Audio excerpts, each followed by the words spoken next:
Hey everyone, today we're going to be visiting the Native Voices exhibit at the Natural History Museum of Utah, where we're going to learn about Utah's tribes. Before we get started, we'd like to acknowledge that Utah is both homeland and pathways for many indigenous peoples. We acknowledge that the ancestral and contemporary sovereign nations are the original stewards of these lands. We acknowledge today's indigenous peoples' enduring relationship to these lands and recognize and honor the 8 sovereign nations of these lands: the Northwestern Band of Shoshone Nation, the Paiute Indian Tribe of Utah, the San Juan Southern Paiute Tribe, the Skull Valley Band of Goshute, the Confederated Tribes of Goshute, the Navajo Nation, the Ute Indian Tribe, and the White Mesa community of the Ute Mountain Ute Tribe. As we take a walk around the circle, let us be reminded that the indigenous perspective of Utah is current and ever-changing with the times. Indigenous people have been in North America and thrived for millennia, always changing and adapting. Try to envision America before reservation boundaries, with thousands of unique cultural communities and hundreds of different languages. Indigenous people have always been here. They have survived through peace and war, change and removal, tragedy and renewal, and still they remain today. Tied to identity through land and kin relationships, indigenous culture and identity in Utah are rooted in language. For instance, dialects in Ute, Paiute, Goshute, and Shoshone share many similarities.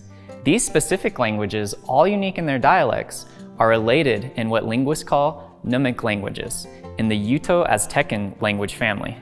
Navajo, on the other hand, are as different in language as they are in culture, as Navajos speak a language branching from the Athabascan language family.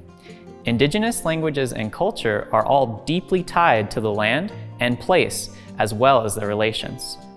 Oral histories preserve values and traditions passed on through generations. Each story is deeply tied to identity and used to teach values and traditions. Stories matter, and in indigenous cultures are an important part of the community. Special to all indigenous people is the land and the places that they call home. Identity begins with the land and defines who and where you are from. Many of Utah's indigenous cultures extend past the boundaries of states, where seasonal travel creates a relationship between people and land. The Utes hunted and traveled widely throughout the Intermountain West, including Utah and Colorado. Shoshones fished and hunted in the western mountains of Wyoming and Idaho, and then into the Great Basin of Utah and Nevada. Goshutes and Paiutes followed seasonal rounds across the deserts and mountains of Utah, Nevada, and Arizona.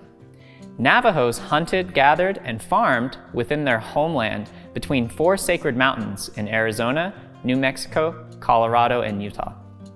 With the arrival of Europeans came dramatic changes for indigenous peoples.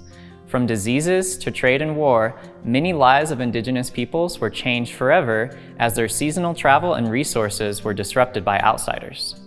Warfare, confinement, betrayal, dispossession, and impoverishment have created lasting impacts for indigenous communities that continue to this day. As federal wars against indigenous people ended and they were moved to reservations, many people who were used to moving with the seasonal cycles for resources were forced to settle in one place, give up their languages and culture, and even their religion.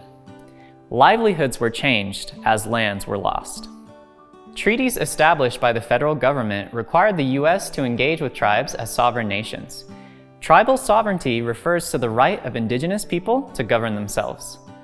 The U.S. Constitution and the many treaties established created distinct tribal governments with the same powers as federal and state governments to regulate internal affairs.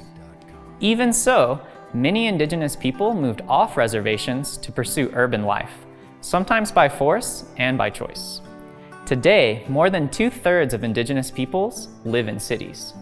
For over a century, federal Indian policy for the U.S. has gone back and forth between assimilation and termination. Cultural assimilation was the effort by the U.S. to destroy indigenous identity by forcing them into boarding schools, to give up their languages and religion, and to make them more like Europeans. Eventually, after being put on reservations, the U.S. attempted to terminate the legal status of reservations in order to strip them of their tribal status and sell off the little land they have left. Indigenous law has become increasingly complex, yet vitally important. Often you hear the phrase, "we live in two worlds," to describe what it is like to live in a colonized world and a native world.